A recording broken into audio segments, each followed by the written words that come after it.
Department at Colorado State University.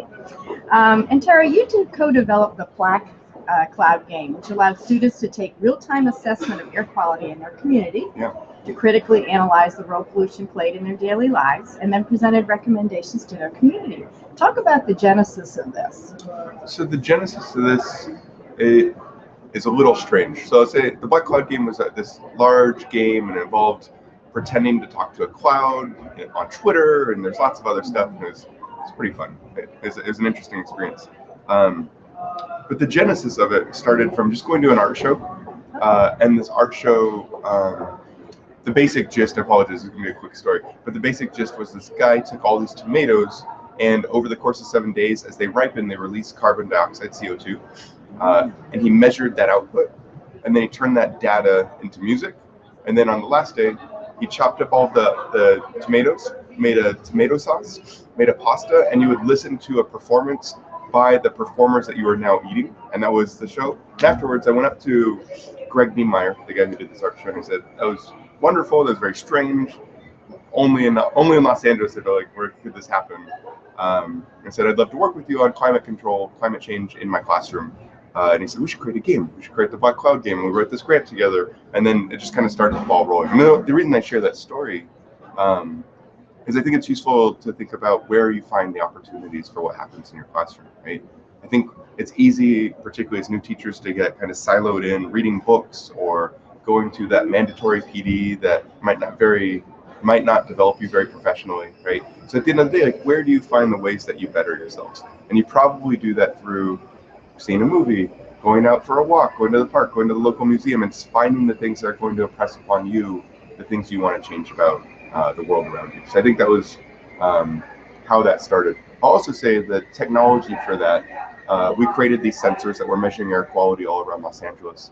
Afterwards, that we licensed that technology out, and it's currently on Google Street View cars, and it's taking air quality measurement as Google's collecting more and more data around us. So I'm excited about where that work's taken my own students and maybe where it's making other impacts in the world. Oh, yeah.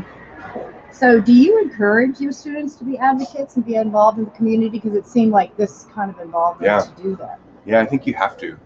I had a student, Larissa, who she jokingly called me Commu. That was her name for me, COMMU, when she wrote it out. She called me Antero Garcia, and she said that was for community because she was so tired of me saying after pretty much everything in class, I would say, what does that mean for your community or for our community? Because I was just regularly, I think, you're going to read The Great Gatsby, you're going to read Romeo and Juliet, you're going to read all of these dead white guy authors, and at the end of the day, if they're not going to make any kind of difference for, I didn't have any white students in my classroom. I only had Black and Latino students, and if it wasn't a text that they were going to be able to access and make a difference with, then why were we doing that work? And there's definitely occasions where my students would challenge me on that. Why are we reading this text? Why are we preparing for this test? And I would, if I was having a bad day, we would do the head on the whiteboard moment, and we would have to switch gears, and I'd have to check myself on those kinds of choices, I think. Did you choose to have more diverse literature at some point then? Yeah, I think so. It's a mixture of, you need to think about the texts that are going to be more diverse. You need to think about the texts that are going to open up the world for students. And I think part of why you still teach something like Romeo and Juliet, one, it's a good text. Or that Billy Shakespeare guy knew what he was doing, right? But on the other hand, I think it's also, there's something about the literature as a means of accessing social capital, right? This is the water cooler argument, right? That when my students enter I don't know if there's water coolers now, actually, but when my students enter the workplace, they're going to need to be able to engage in these texts that are canonical for society, for better or worse. I know it's a separate debate, but for now, we need at least to have those conversations, I think. Yeah, that's true. You also co-authored a book titled Pose, Wobble, Flow to encapsulate the challenge of teaching the process of growing as an educator who questions existing inequities in school and society and frames teaching around a commitment to change. Tell us about the book and the impact it's had on high school students. So I'd say, the book's been out for a month maybe, so I don't think it's had an impact yet. Give it a couple of years. We'll see if it's had an impact. I can say how I'm hoping that book will impact the NCTE community, which will hopefully in turn impact high school students. and middle school students, just students, in fact, students. And I think the reason my co-author Cindy O'Donnell Allen and I wrote this book was we're both professors at Colorado State. We're looking at the data that all of us know about, half of teachers leave the teaching profession in the first couple of years. We're looking at this issue of burnout. We're looking at veteran teachers who have stayed in the profession but are looking for ways to continue to grow themselves, right? And so again, with this model, pose, wobble, flow, to one, challenge this notion of best practices. There's no manual that you can just hand someone and say, "This is how you teach. You've got it figured out," right? It just doesn't work. It doesn't address context and interests of the students and the localized experiences of everybody else. So pose, wobble, flow, very, very briefly, comes from the stance of yoga, which I don't yoga. I don't know if I can use that as a verb, but I'm going to. But my co-author Cindy does, and we talk through this a lot, that when you are engaging in the practice of yoga, you take on a pose. You're going to take on child pose, right? Something maybe very simple. You take on that pose, and if you do it long enough, you're going to wobble with it. You're going to struggle. You're going to lose your balance. You're going to lose your focus. But if you continue to do it, you're also going to experience moments of flow, right? We can think through cognitive psychology. Mihai Csikszentmihalyi, he has this idea of flow and optimization that you get in this mindset and you lose track of time. We see this in athletics. We see this in video games. We see this in people's writing practices, that they feel this moment where they forget everything else and they just focus on the moment. And we think that in teaching, these are those fleeting liminal spaces of kind of beautiful moments of feeling like you're getting growth, and then you fall back into wobble and then you readdress your pose. So the book looks at that model, looks at how can teachers at all levels take on poses that are helping them in this moment and then move forward. And I think that's what we're trying to do with the book. Oh, sounds like a great book. You recently presented at the Colorado Language Arts Society Conference, Equity, Empathy, and Engagement, the Literacy of Social Justice. Tell us the gist of your presentation. Yeah, you got 45 minutes? Sure, go for it. So the gist of that presentation, I'm taking a bit of it today for, I'm speaking at the middle level mosaic session later today, and take a little piece of it there. But the basic gist was to look at using young adult literature as a space I spent a lot of time thinking through. And so looking at the ways we engage with mainstream texts like The Hunger Games, like Rainbow Rowell's recent book, Carry On, and Fangirl, Harry Potter. I don't know if you've heard of that book. Oh, yeah. We own everyone. Right, everyone knows that book. So taking some very obscure titles and having us think through, how do we read these texts? How do we open them up for students? What do we do in terms of issues of diversity and representation? How do we make ourselves better? And what's that say about larger society? So I think very broadly, as one example, one of the things I struggle with that I thought about is this idea that I'm calling the multicultural canon, that in English teachers' classrooms, often there's one corner of a bookshelf that's where the people of color have their 6 books, and for many teachers it's the same. We could rattle off the same books, right? So it'll be like Sherman Alexie, and it'll be Walter Dean Myers, Sharon Draper, and there'll be a handful of books, and every teacher will have a couple others, but the consistent ones are basically just those. And so I think we need to diversify that, and we need to know that when we have students of color, and I'm looking for more authors of color, we've got a robust selection for them. So that's one piece I've been trying to argue for. And also, how do we get better at figuring out that practice? How do we push on the publishing industry? How do we push on ourselves as a teaching profession? Kind of move through that. I think those are a little bit about what that talk was about. There's like probably made some bad joke and showed a picture of my dog too. That usually happens also. That's part of what happens in these presentations.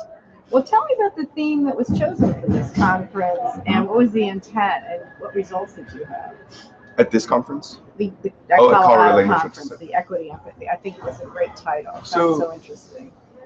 So that theme, I didn't set the theme, but I built a presentation around the theme. I see. Right? And I think, so Colorado, like many states, we're and this probably relates to a different question of yours, but I think we're in a space where the teaching profession is in a tenuous moment. Maybe it's maybe I shouldn't, but I worry about where we are as a teaching profession and where we're going. And policy probably has something to do with that, right? So as a result, I think we need we need to find the optimism, we need to find hope. We need to think about that through a lens of social justice. So when I worry about what's happening in the teaching profession, I worry about my students, and I worry about the students across the country. I think about things like, what is the role of the Common Core? What is the role of high stakes testing? What is the role of abolishing teachers unions? How does all of this address, at the end of the day, the work that's happening in classrooms? And so I wanted to take one slice of that, right? How do the books that our students read for fun in our classrooms and outside of our classrooms address these larger issues? And so that's really, I think, what led to that start of that presentation.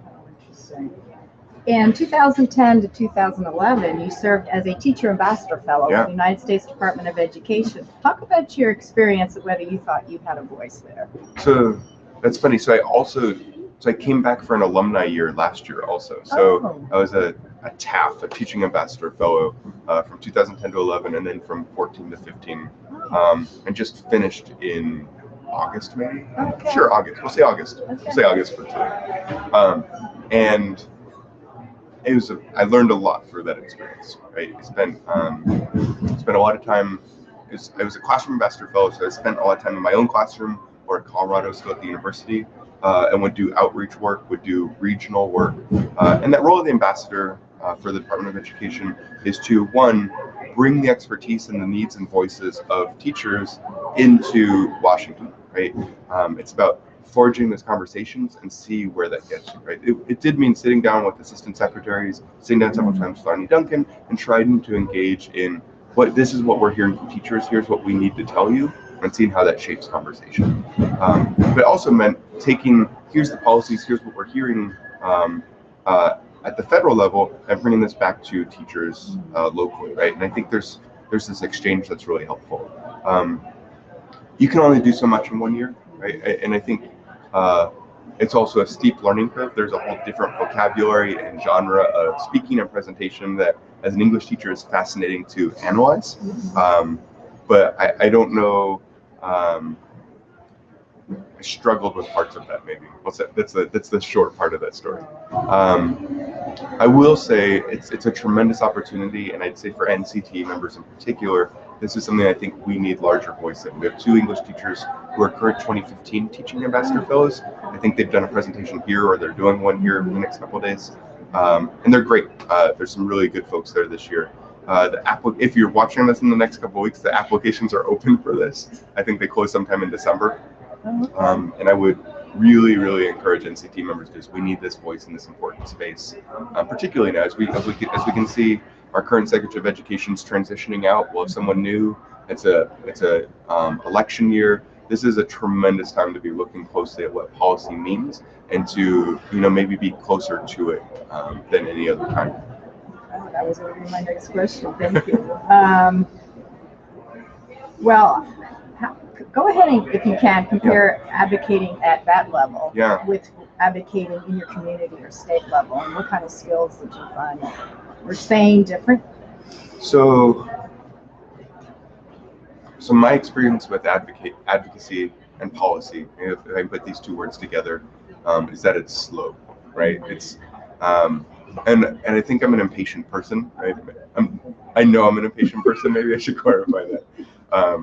And my students, we would get fired up about whatever the issue was in my classroom that we were working on.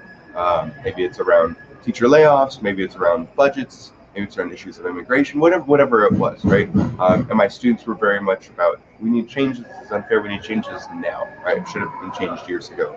And I had to work with my students and myself to understand the process of change is slow, right? At any context. So I'll say one, that it's slow, right? The difference, I think, with working at the federal level and then working in smaller spaces is the federal space is about slowly trying to understand the levers for engaging in change, right? So if I talk to this person, if I bring this report forward, here's how these conversations start, right? It's not about I make this, I've written this thing and now I've created change. That just doesn't happen, right?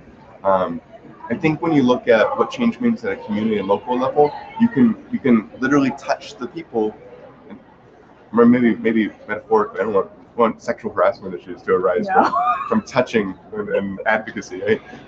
But you're much closer in terms of reach to the other people who are engaged in those movements, right? So we can look at, maybe there's a local business that's doing unfair practices, right? I can think about an elementary school I have a good friend at who, the elementary school had an ice cream truck that would roll up at the end of the day, and they're selling water guns, and the students didn't like this, and the community that was plagued with gun violence.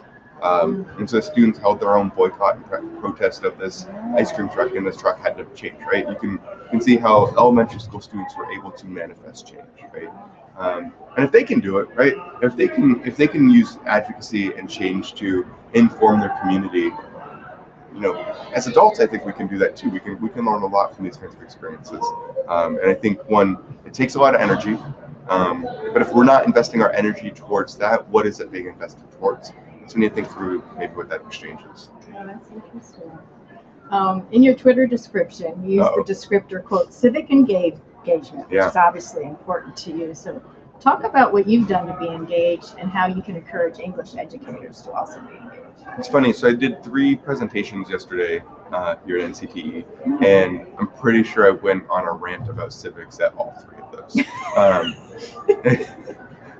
So you're right. Civics is probably pretty important to me, and I think what's important to me is, I think we tend to think of this word civics as this thing that happens in one semester of 12th grade when you're checking out of high school, right? You learn about the electoral colleges, and I don't really know what else you learn in that class. Maybe how to vote. I'm not sure.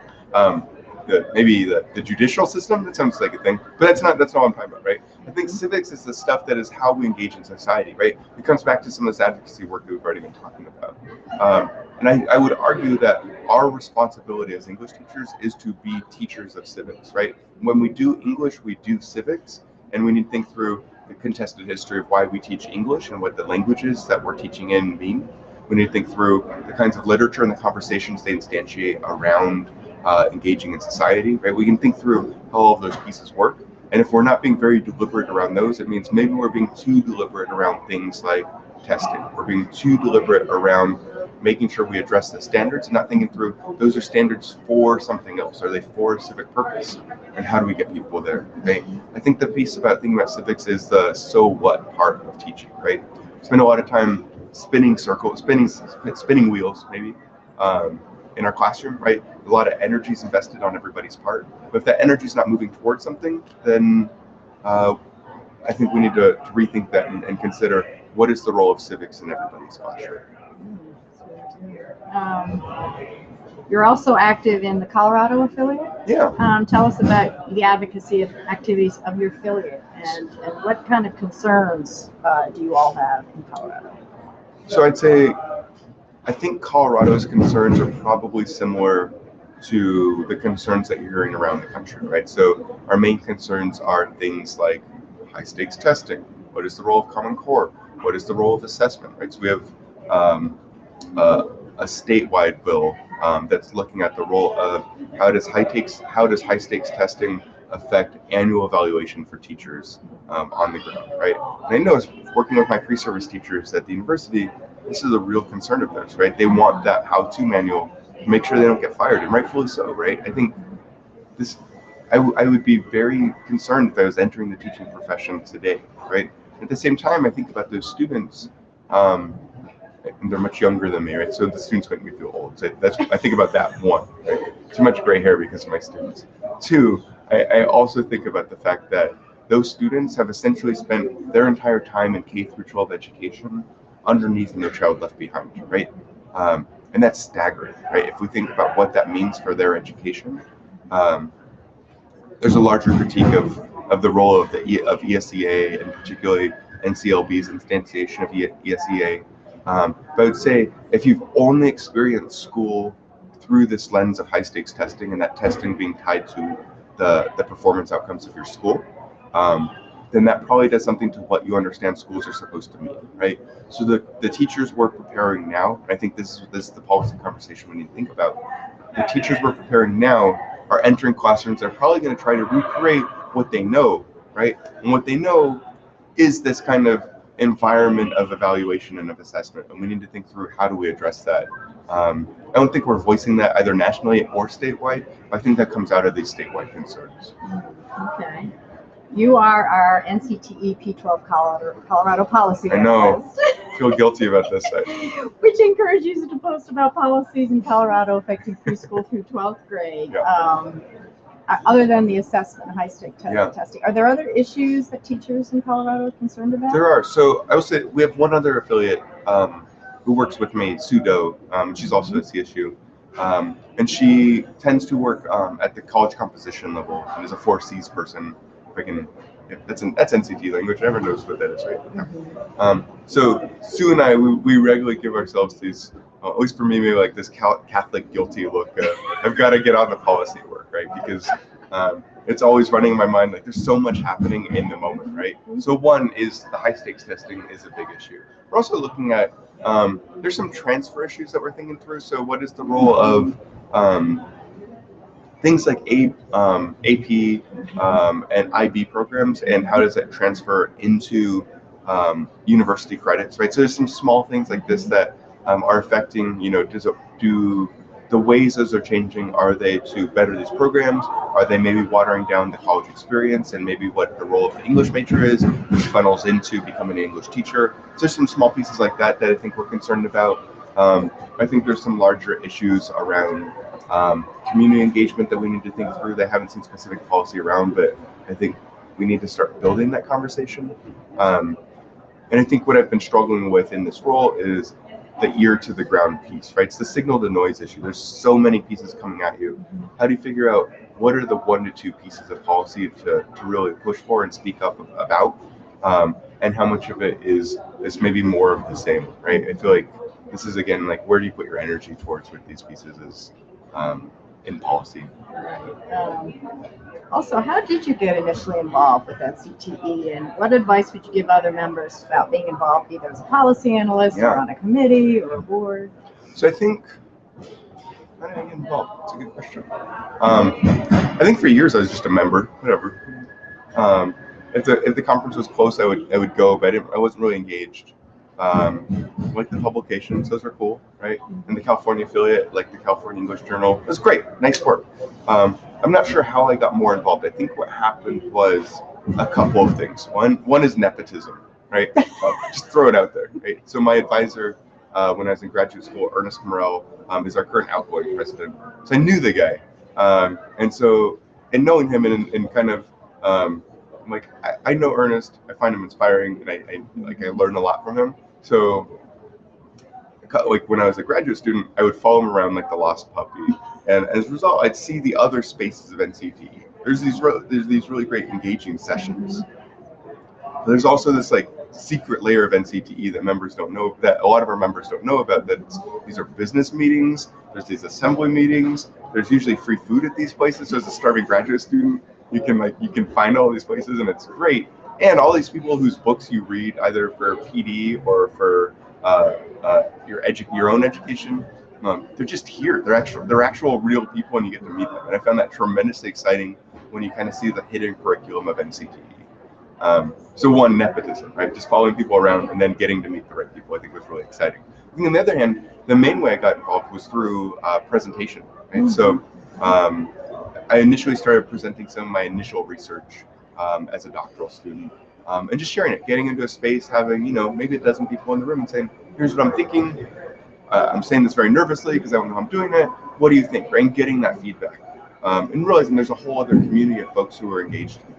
I'll point to 2 pieces I think are really useful. One for me was the Cultivating New Voices of Scholars of Color program here, right? So this is the educational literacy-based researchers of color who are doctoral students or early in their careers as professors. And there's several of them, and it's a 2-year fellowship that NCTE offers. And I think the kind of fellowship and camaraderie that I found from that's been tremendously helpful.